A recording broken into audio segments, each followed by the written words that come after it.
Hi student, कैसे हैं। इससे पहले हमने वीडियो डिस्कस किया था कॉस्ट ऑफ जनरेशन। तो कॉस्ट ऑफ जनरेशन डिस्कस उसमें ये देखा कि हम जब टोटल कॉस्ट ऑफ जनरेशन जब फाइंड आउट कर रहे थे तो उसमें दो आप कॉस्ट को ऐड करके आपका कॉस्ट ऑफ जनरेशन काउंट किया गया। पहला था फिक्स कॉस्ट, दूसरा था आपका रनिंग कॉस्ट। ठीक है, तो उसमें फिक्स कॉस्ट ये भी देखा कि फिक्स कॉस्ट क्या होता है, रनिंग कॉस्ट क्या होता है, के करके हमने डिस्कस किया। इसके अलावा ये भी देखा कि फिक्स कॉस्ट के अंतर्गत कौन से कॉस्ट आपके इंक्लूड होते हैं, जनरेटिंग। और इसके अलावा रनिंग कॉस्ट के अंतर्गत कौन कौन से कॉस्ट आपके इंक्लूड होते हैं, एक एक करके डिस्कस किया था। तो उसमें फिक्स कॉस्ट था, तो फिक्स कॉस्ट में हमने देखा था कि एक शब्द आया था डिप्रिसिएशन, जिसे हम हिंदी में मूल ह्रास या अवमूल्यन कहते हैं। तो उसमें ये देखा कि जो भी डिप्रिसिएशन क्या होता है कि कोई भी पावर हाउस कंटिन्यूस रूप से चलने के कारण उसके मशीनों के पार्ट पुर्जों में घिसाव तथा टूट फूट उत्पन्न हो जाती है। इससे मशीन की कार्यक्षमता तथा जीवन काल आपकी घट जाती है, जिससे उसका इनिशियल कॉस्ट भी आपका कम हो जाता है। ठीक है, जिसे हम मूल ह्रास या डिप्रिसिएशन कहते हैं। इसको हम डी से प्रदर्शित करते हैं। ठीक है, दूसरा था आपका, उसमें एक शब्द था इम्पोर्टेंट था स्लेवेज वैल्यूज, जिसे हम हिंदी में निस्तांतरण मूल्य कह रहे थे। तो उसमें ये था कि प्रत्येक जो बिजली घर है उसका उपयोगी जीवन काल फिक्स होता है। ठीक है, उसका फिक्स है कि उसका उपयोगी जीवन काल 10 साल हो गया या 20 साल होगा या जितना भी होगा। ठीक है, तो अपने उपयोगी जीवन काल के पश्चात उनके मशीन के पार्ट पुर्जों में इतना टूट फूट ज़्यादा बढ़ जाती है कि उसे मरम्मत करना हमारे लिए काफ़ी ज़्यादा आपका इकोनॉमी मतलब आपका काफ़ी ज़्यादा खर्चीला हो जाता है।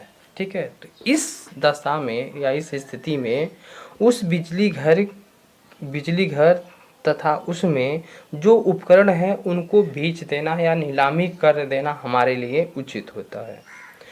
तो नीलामी से प्राप्त धनराशि, जो नीलामी से जो प्राप्त धनराशि होती है उसी को मतलब धनराशि को हम बिजली घर का स्लेवेज वैल्यू या निस्तांतरण मूल्य कहते हैं। इसको हम यस अच्छा से प्रदर्शित करते हैं। तो ये हमने पिछले वीडियो में डिस्कस किया था। तो आज हम डिस्कस करना है कि डिप्रिसिएशन ज्ञात करने की विधियाँ। तो डिप्रिसिएशन ज्ञात करने की 3 विधियाँ हैं। पहला है स्ट्रेट लाइन मेथड, दूसरा है आपका सिंकिंग फंड मेथड, तीसरा है आपका डायमेंसिंग मेथड। ठीक है, तो पहला डिस्कस करते हैं पहले स्ट्रेट लाइन मेथड होता क्या है। तो ये देखिए क्या है कि जो स्ट्रेट लाइन मेथड ये सबसे आसान विधि है। ठीक है, ये क्या है आपका सबसे आसान विधि है और इसके अलावा यह एक सीधी रेखा की तरह समान होती है। इसमें जो भी डिप्रिसिएशन वैल्यू को हम एक सीधी रेखा के समान लेते हैं। इसमें इनिशियल कॉस्ट तथा आपका स्लेवेज वैल्यू इसमें आपका स्लेवेज वैल्यू होता है वो आपका एल है यहाँ पे। ठीक है, बेसिकली क्या है यहाँ पे स्लेवेज है, एल है। तो स्लेवेज वैल्यू के अंदर में टोटल लाइफ के वर्षों से भाग देकर हम आपका एनुअल डिप्रिसिएशन ज्ञात करते हैं। इसका मतलब देखिए क्या है, सिंपल समझिए। हम क्या करते हैं कि जो ये टोटल इनिशियल कॉस्ट है, देखिए ये टोटल जो इनिशियल कॉस्ट है, ये टोटल इनिशियल कॉस्ट है इस ग्राफ में, ये आपका स्लेवेज वैल्यू है। तो हम क्या करते हैं, जो टोटल इनिशियल कॉस्ट में से हम स्लेवेज वैल्यू को माइनस करके, ठीक है, करने के पश्चात हम उपयोगी जीवन काल से क्या करते हैं, उसे डिवाइड कर देते हैं। ठीक है, तो इससे हम एनुअल डिप्रिसिएशन ज्ञात करते हैं। ठीक है, तो सिंपल था। हम क्या कर रहे थे, टोटल इनिशियल कॉस्ट में से आपका स्लेवेज वैल्यू को माइनस करके हम उपयोगी जीवन काल से हम उसको भाग दे रहे थे या डिवाइड कर दे रहे थे, तो हमें आपका एनुअल डिप्रिसिएशन ज्ञात हो जा रहा था। ठीक है, ये चीज़ था। इसी में इसी तरह यही लिखा है, देखिए यहाँ पे लिखा है कि यहाँ पर P क्या है, टोटल इनिशियल वैल्यूज़ है रुपीज़ में। यस क्या है आपका, टोटल सेवेज वैल्यू, आपका स्लेवेज वैल्यू होती है। ठीक है, क्या है, स्लेवेज वैल्यू होती है। Q आपका टोटल डिप्रिसिएशन है जो यहाँ पे लिखा है। Q अब स्मॉल q आपका एनुअल डिप्रिसिएशन है। N आपका उपयोगी जीवन काल है, यूटिलाइजेशन लाइफ साइकिल है। N डैश आपका निर्माण अवधि है, जो भी आपका पावर हाउस जिस समय बना होगा उसका निर्माण अवधि है। तो इस तरह से हम एनुअल डिप्रिसिएशन जब स्मॉल क्यू को जब हमने निकाल रहे हैं, तो परिभाषा के अनुसार उसमें क्या दिखा था कि जो इनिशियल कॉस्ट था उसमें से हम स्लेवेज वैल्यू को माइनस करके टोटल जो यूटिलाइजेशन मतलब वर्क लाइफ होता है उससे हम भाग देकर इन्हें आपका एनुअल डिप्रिसिएशन निकालते थे। वही लिखा है स्मॉल क्यू बराबर पी जो आपका इनिशियल कॉस्ट है, एस आपका स्लेवेज वैल्यू है, आपका एन आपका उपयोगी जीवन काल है। तो इस पे हमें जो भी प्राप्त, इससे हम क्या करते हैं, एनुअल डिप्रिसिएशन ज्ञात करते हैं। दूसरे शब्दों में हमने देखा जब हम ये पूरा चीज़ें कैलकुलेट कर रहे थे, ये बेसिकली एक स्लोप था, तो tan फाई को प्रदर्शित कर रहा था। ये लंब बटे आधार होता है, मतलब परपेंडिकुलर बटे बेस होता है, तो आपका वो स्लोप प्रदर्शित करता है, tan फाई को बता रहा था। ये P माइनस एस को हम आल्सो Q कहते हैं, क्योंकि टोटल डिप्रिसिएशन को हम कैपिटल Q से प्रदर्शित कर रहे थे, तो Q डिवाइड बाई N को भी हम क्या करते हैं, आपका एनुअल डिप्रिसिएशन के अंतर्गत ये भी आएगा। ठीक है, तो इसमें कुछ चीज़ें थी। इसके अलावा ये तो रहा आपका स्ट्रेट लाइन मेथड द्वारा हम आपके डिप्रिसिएशन वैल्यू को कैसे हम कैलकुलेट करते हैं। ठीक है, ये था। इसमें कुछ कमियां थी, कमियां हैं। क्या कमी है, देखिए इसमें, इस विधि में प्रतिवर्ष जो जमा की गई धनराशि की जो किस्त होती है, किस्त पर ब्याज आदि को हम गणना नहीं किया जाता। इस विधि में क्या होता है कि जो प्रतिवर्ष जमा की गई धनराशि की किस्त पर जो ब्याज होता है उसको हम उस मतलब ब्याज आदि को हम क्या करते हैं, कंसीडर नहीं करते हैं। इसलिए यह विधि आपकी इस विधि की ये सबसे बड़ी कमी है। ठीक है, तो इस कमी को दूर करने के लिए एक दूसरी आपकी मेथड को लाया गया, वो था आपका सिंकिंग फंड मेथड। ठीक है, देखिए सिंकिंग फंड मेथड में क्या था कि इस विधि में जो जमा की गई जो एनुअल किस्त की ब्याज की गणना को हम सम्मिलित होने के कारण जो किस्त की धनराशि होती है वो कम होती है। ठीक है, इसीलिए यह विधि प्रथम विधि से आपकी अच्छी है, जो स्ट्रेट लाइन जो विधि थी, मेथड था, उससे आपका अच्छा है। अब इस विधि में डिप्रिसिएशन ज्ञात करने के लिए निम्न प्रकार ज्ञात की जाती है डिप्रिसिएशन। जैसे माना एन आपका क्या है कि प्लांट का संभावित उपयोगी काल है, इससे पहले भी ये था उपयोगी जीवन काल था। पी आपका प्लांट का इनिशियल वैल्यू है, वही चीज़ था जो पहले वाले में। यस आपका क्या था, प्लांट का स्लेवेज वैल्यू थी, क्या था आपका, स्लेवेज वैल्यू इन रुपीज़ में है। क्यू आपका टोटल डिप्रिसिएशन था। तो ये शब्द जो पहले आपका एन हो, पी हो, एस हो, क्यू हो, ये पहले वाले मेथड में इसका जिक्र किए थे। अब क्यू क्या है कि प्रत्येक वर्ष के अंत में जमा की गई किस्त है।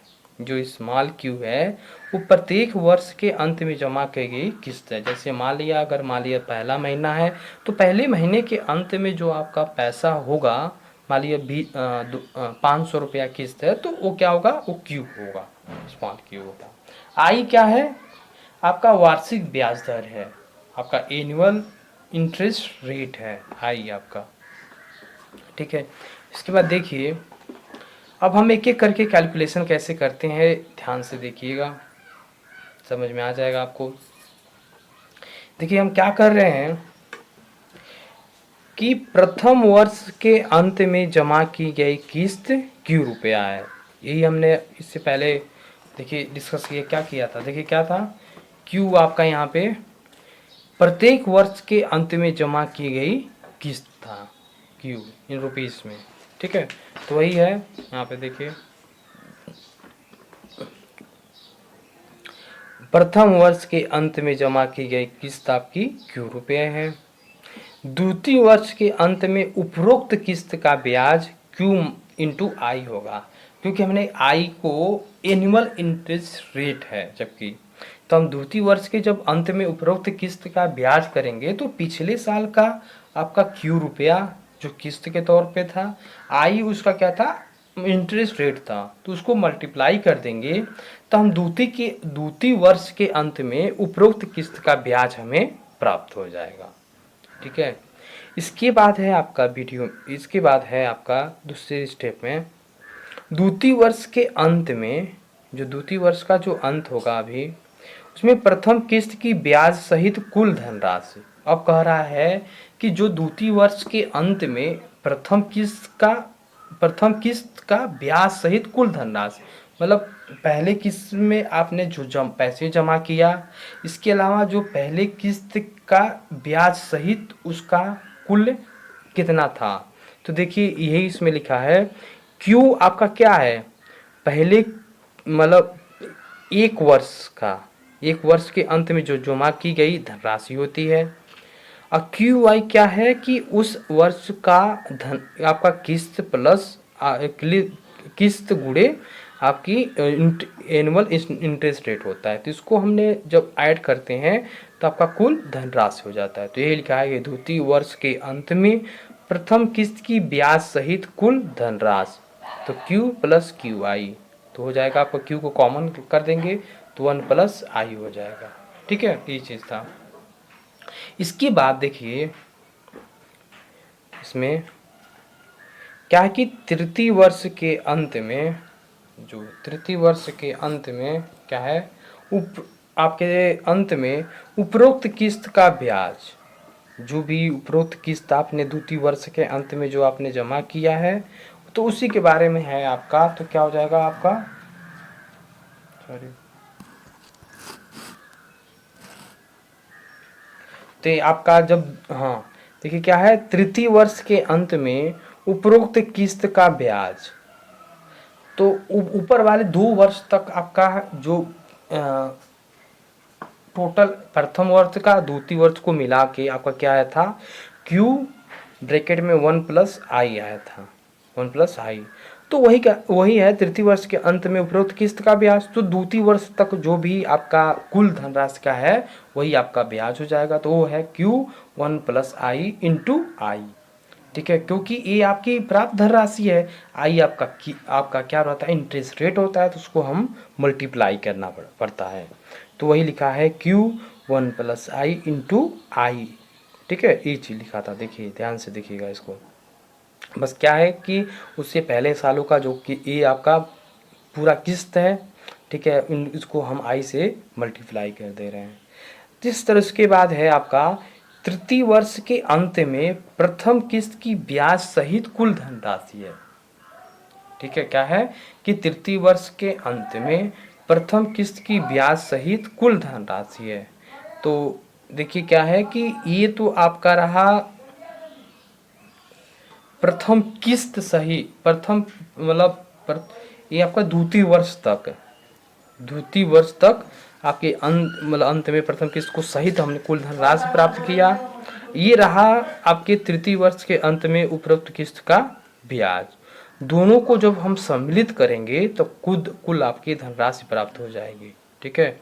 ये आपका देखिए क्या है कि हमने क्या किया कि Q1 प्लस आई यहाँ भी है, Q1 प्लस आई यहाँ भी है, तो कॉमन फैक्टर था तो इसको हमने बाहर कर दिया, तो यहाँ पे 1 बचेगा, यहाँ पे इसका आई बचेगा। तो ठीक है, तो हमने देखा 1 प्लस आई यहाँ भी है, 1 प्लस आई है यहाँ पे है, तो हमने क्या किया क्यू वन प्लस आई का स्क्वायर हो गया। ठीक है, ये चीज़ मिल गया। तो तृतीय वर्ष के अंत में प्रथम किस्त की ब्याज सहित कुल धनराशि क्या हो जाएगी, क्यू आपका 1 प्लस आई का स्क्वायर। इसी प्रकार चतुर्थ वर्ष के अंत में उपरोक्त पर ब्याज, आप समझ ही गए होंगे। बस हमें क्या करना है कि जो उससे पहले वर्ष में जो भी आपकी प्राप्त कुल धनराशि होगा उसमें हम आई से मल्टीप्लाई कर देंगे, तो हमें जो नेक्स्ट ईयर के अंत में उपरोक्त मतलब ब्याज हमें प्राप्त ब्याज मिल जाएगा, क्यू 1 प्लस आई स्क्वायर इंटू आई। इसी तरह चतुर्थ वर्ष के अंत में प्रथम किस्त का ब्याज सहित कुल धनराशि, कुल मान या कुल धनराशि, तो यही आप समझ गए होंगे। ए वाला जो तृतीय वर्ष के अंत में जो हम प्राप्त धनराशि था उसको सम्मिलित करेंगे और ये ब्याज को सम्मिलित करेंगे। ठीक है, तो दोनों को हमने सम्मिलित करने के बाद देखिए ये क्या था, ये तृतीय वर्ष के अंत में प्रथम किस्त की ब्याज सहित कुल धनराशि थी, तो उसको हमने लिख दिया क्यू 1 प्लस आई का स्क्वायर। ये है आपका चतुर्थ वर्ष के अंत में उपरोक्त पर ब्याज, इन दोनों को हम ऐड कर देंगे, यही करते आ रहे हैं पहले स्टेप में। तो हमने फिर से इसको कॉमन किया, तो इसमें देखिए क्यू 1 प्लस आई स्क्वायर, क्यू 1 प्लस आई स्क्वायर दोनों में कॉमन है, तो इसको कॉमन कर दिया, तो यहाँ 1 बचेगा, यहाँ आई बचेगा। तो इस तरह से हो गया आपका क्यू 1 प्लस आई क्यू। अब देखिए क्या है कि आप ध्यान देने योग्य बातें क्या है कि हम जब भी हम किसी वर्ष का अंत में प्रथम किस्त सही ब्याज सहित कुल मान जब हम ज्ञात कर रहे हैं, तो एक बात कॉमन है, जब हम 1 प्लस आई पे पावर जो है वो 1 कम हो जा रहा है। अगर मान लिया देखिए चौथे वर्ष में था तो 3 हो गया, जब द्वितीय वर्ष में था तो आपका यहाँ पे 2 हो गया था, इसी तरह जब तृतीय वर्ष में था, द्वितीय वर्ष में था तो यहाँ पे 1 हो गया था, तो 1 आपका माइनस हो जा रहा है। ठीक है, तो इसी तरह हम क्या करेंगे, इसी प्रकार हम लिख सकते हैं यनवे वर्ष में अंत में प्रथम किस्त का ब्याज सहित कुल मान, तो क्या हो जाएगा q 1 plus i n minus 1, क्योंकि हमें यनवे वर्ष में चाहिए तो 1 आपका कम हो जाएगा, तो q 1 plus i n minus 1 हो जाएगा। ठीक है, इसके बाद इसी प्रकार द्वितीय वर्ष के अंत में जमा किस्त के 90वें वर्ष के अंत में कुल मान, मतलब ये है कि जो 90वें वर्ष के एक मतलब अंत महीना होता है तो उससे 1 महीने पहले, तो द्वितीय वर्ष वाला जो अंत का द्वितीय वर्ष है उसका कह रहा है यहाँ पे। तो आप जब ज्ञात करेंगे ध्यान से देखिए, तो ये हो जाएगा Q1 plus i n minus 2, क्योंकि 2 वर्ष अंत से पहले का है तो -2 आपका कम हो जाएगा। ठीक है, n-2 हो जाएगा। इसी प्रकार n-1 वर्ष के अंत में जमा किस्त का 90वें वर्ष के अंत में कुल मान, तो कुछ नहीं हो जाएगा, Q1 प्लस आई n होता ही है, n है आपका 90वें वर्ष का ज्ञात कर रहे हैं, और n-1 वर्ष पहले तो n-1 माइनस हो जाएगा, तो इस तरह से Q1 प्लस आई आ जाएगा। ठीक है, तो ये चीज़ थोड़ा देखने वाली चीज़ें हैं, थोड़ा से ध्यान से देखिएगा समझ में आ जाएगा कि ये लिखा है। इसी प्रकार n- वर्ष के अंत में जमा किस्त का 90वें वर्ष के अंत में कुल मान क्या हो जाएगा, Q1 प्लस आई ब्रैकेट में n-1 इसको खोलेंगे तो Q1 प्लस आई बचेगा। ठीक है, इसी प्रकार 90वें वर्ष के अंत में जमा किस्त का मान क्यू होगा। जो इसी प्रकार जो 90वें वर्ष के अंत में जो जमा किस्त का मान क्या होगा, आपका क्यू होगा, क्योंकि n-1 वर्ष में Q1 प्लस आई है, तो इसी तरह एक और माइनस करेंगे तो आपका क्यू बचता है। ये आप इससे पहले वीडियो में आपने डिस्कस किया होगा कि जब क्या है, देखिए ये कैसे होगा, इसको बता शॉर्टकट क्या है, देखिए कैसे होगा। जैसे मान लिया ये आपका क्या है, जब हम 90वें वर्ष का ज्ञात कर रहे हैं, देखिए Q1 प्लस आई है, पावर n है, हम nवें वर्ष का ज्ञाति कर रहे हैं तो माइनस n हो जाएगा, तो n से n आपका कैंसिल आउट हो जाएगा। तो क्या होगा q 1 प्लस आई पे पावर 0। तो ये जानते हैं किसी पे पावर घात 0 है तो उसका मान 1 होता है, तो q आपका आल्सो बच हो जाएगा। ठीक है, तो इस तरह से हम वही लिखा है। इसी प्रकार 90वें वर्ष के अंत में जमा किस्त का मान क्या हो जाएगा, आपका Q हो जाएगा। ठीक है, तो इसी प्रकार n वर्ष के अंत में जमा कुल किस्तों की ब्याज सहित कुल धनराशि कैपिटल Q बराबर आपका क्या हो जाएगा, Q 1 प्लस आई n माइनस 1, क्योंकि 1 कम होता जाता है तो n माइनस 2। इसी तरह लास्ट के जो n वर्ष में आपका Q होगा, अभी आपको बताया कैसे होगा, उससे n माइनस 1 वर्ष पहले ये आपका Q, ये भी आपने देखा कैसे निकलता है। ठीक है, तो ये चीज़ है, आप एक एक करके आप इस धीरे धीरे स्टेप को पढ़िएगा, समझ में आ जाएगा आराम से क्या चीज़ें हैं। ठीक है, तो इस प्रकार जो आपका हम कुल जो प्राप्त धनराशि कैपिटल Q को कैलकुलेट कर रहे हैं, तो हमने क्या किया, इस तरह है, उसको हम क्या कर रहे हैं, हम जो अंतिम पद है उसको पहले से क्रम में कर रहे हैं, मतलब अंतिम पद से प्रथम पद की तरफ कर रहे हैं। तो ये पहले वाले पद को लिख दीजिए Q, इससे पहले वाला Q 1 प्लस आई, इस पर एक घात बढ़ता जाता है तो आप जानते ही हैं, यहाँ पे जाते जाते आपका Q n माइनस 1 ये वाला पद, वो Q 1 प्लस आई पावर n माइनस 1 हो जाएगा।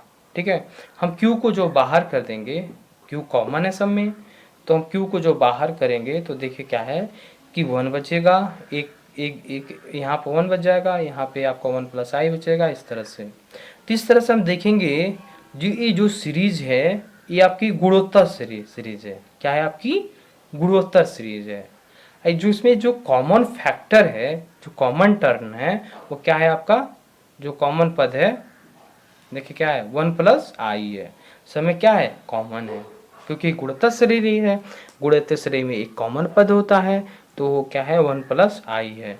जब हम n पदों का जब योगफल ज्ञात करते हैं तो एक फार्मूला होता है, आप जरूर मैथ में आपने डिस्कस जरूर कहीं ना कहीं देखा होगा, एक फार्मूला आता है, देखिए क्या है, फार्मूले को बता दें, जब होता है वो होता है आर एन, यही लिखा है देखिए, n minus 1 divide by r minus 1। ठीक है, ये आपका फार्मूला है। ठीक है, n पद का योगफल का ये क्या है, फार्मूला है गुणोत्तर श्रेणी का। तो देखिए क्या है, r यहाँ पे कॉमन होता है, n आपके पदों की संख्या होती है, r आपका कॉमन फैक्टर होता है। तो देखिए क्या है कि यहाँ पे r क्या है, देखिए 1 प्लस आई है, 1 प्लस आई है, 1 प्लस आई है, कॉमन है, कॉमन फैक्टर है, तो उसी को हम क्या करें, यहाँ पे आपका 1 प्लस आई पे पावर n माइनस 1। ठीक है, सॉरी 1 प्लस आई माइनस आई, माइनस 1 पहले से माइनस कैंसिल हो जाएगा, तो क्या बचेगा 1 प्लस आई पे power n minus 1 divide by I. ठीक है, यही चीज़ लिखा है यहाँ पे, यही चीज़ हमने वहाँ इसलिए डिस्कस कर दिया कि ताकि आपको कन्फ्यूजन ना हो, तो वही लिखा है Q 1 प्लस आई पे घात n माइनस आई 1 प्लस आई माइनस 1। तो कैसे आया आपको बता दिया उधर, तो इसमें देखिए 1 से 1 कैंसिल हो जाता है, तो ये बचा Q 1 प्लस आई पे घात 1 घात n minus I divide by I. अब देखिए हम क्या कर रहे हैं कि इस आई को हम इस इधर मल्टीप्लाई कर दे रहे हैं, तो क्यू आई हो जाएगा, क्यू आई यहाँ बचेगा, देखिए क्यू ब्रैकेट में बचेगा, आप देखिए क्या, ये ब्रैकेट वाला पद है, ये छोटा ब्रैकेट 1 प्लस आई पे घात 1 माइनस 1। अब हम क्या कर रहे हैं, इसको आप क्या करिएगा, इस पूरे पद को इधर ला दीजिए, मतलब क्यू को स्मॉल क्यू को इधर रहने दीजिए, क्योंकि एनुअल डिप्रिसिएशन रेट यही है आपका, यही है, तो इसीलिए इसको स्मॉल क्यू को इधर ला दिए, पूरे पद को इधर ला देंगे नीचे, और क्यू वाले पद को इधर ला दीजिए, तो ये चीज़ प्राप्त हो जाएगा, जो स्मॉल क्यू बटे कैपिटल क्यू, स्मॉल क्यू बटे कैपिटल क्यू आई आपका 1 प्लस आई पे घात n, ठीक है, माइनस 1 जिससे हम इस वाले क्यू स्मॉल क्यू बटे कैपिटल क्यू को हम एनुअल डिप्रिसिएशन रेट कहेंगे। ठीक है, ये था आपका, जो बच्चे हैं वो अगले वीडियो में होगा। ठीक है, तो आज के लिए बस इतना ही। Thank you. ठीक है, आप घर में रहिए, सेफ रहिए।